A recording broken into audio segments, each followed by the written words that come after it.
బీజేపీని జగన్ గుడ్డిగా నమ్మారు. సొంత కుటుంబ వ్యవహారాలను తప్పటడుగులు, ఆయన తప్పిదాలే ప్రతిపక్షానికి శ్రీరామరక్ష.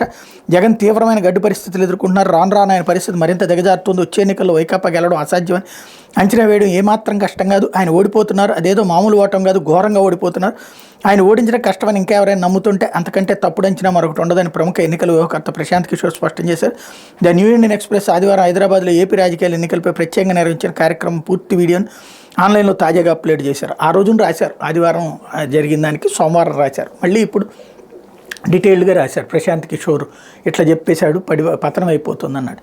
నేను మొన్ననే దానికి సంబంధించి వివరం కూడా చెప్పాను. ఆయన చెప్పినటువంటి పాయింట్ ఏంటి, 50% మందికే ప్రయోజనాలు అందుతున్నాయని. వాస్తవంగా పేదవాడికి కానీ మధ్యతరగతికి కూడా ప్రతి ఒక్కడికి ప్రయోజనం అందుతుంది.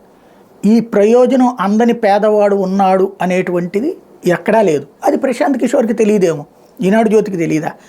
1,60,00,000 కుటుంబాలు ఉంటే ఆంధ్రప్రదేశ్లో 1,50,00,000 కుటుంబాలకు ప్రయోజనాలు అందుతున్నాయి. ఆయన ఏమనుకున్నాడు, 80 లక్షలకో అనుకున్నాడు. కాబట్టి ఆయనకు అవగాహన లేదు, అది ఆయన చెప్పాడు కూడా. కాకపోతే ఇక్కడ మెయిన్ పాయింట్ ఏంటంటే ప్రశాంత్ కిషోర్ చెప్పేశాడు జగన్ దారుణంగా ఓడిపోతున్నాడు అనేది. ఇది ఒకటి జనంలోకి తీసుకువెళ్ళాలన్నటువంటి ప్రయత్నం, అది సహజసిద్ధం. ప్రశాంత్ కిషోర్ అంత ఘాటుగా మాట్లాడాడు కాబట్టి తీసుకెళ్లాలనుకోవడం. ఇంకొకటి ఏంటి, ఇది రాష్ట్ర యువతకు ఉద్యోగాలు కావాలి, బీజేపీని గుడ్డిగా నమ్మారు అన్నటువంటిది. బీజేపీని నమ్మకపోయి ఉంటే ఈ సంక్షేమ పథకాలు ఎక్కడి నుంచి డబ్బులు వచ్చి ఉండేవి? ఇంకోటి, భారతీయ జనతా పార్టీ లేకపోయి ఉంటే ఇక్కడ రాష్ట్రంలో ఇప్పుడు దాని పేరేమంటారు, పోర్టులు లేకపోతే మన హార్బర్లు, ఫిషింగ్ హార్బర్లు, ఇవన్నీ ఎక్కడి నుంచి వచ్చాయి? అట్లాగే సంక్షేమ పథకాలకి ఇక్కడ ఏది సంక్షేమ పథకాలు అంటున్నా, అభివృద్ధికి సంబంధించి రోడ్లు ఇవన్నీ ఎక్కడి నుంచి వచ్చాయి?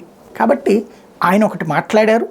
ఆయన మాటని ఇప్పుడు అర్జెంటుగా మధ్యతరగతి వీళ్ళందరూ కూడా గుర్తించి జగన్ని ఓడగొట్టాలన్నటువంటి ప్రచారం చేసేందుకోసం దాన్ని వినియోగించుకుంటున్నారు.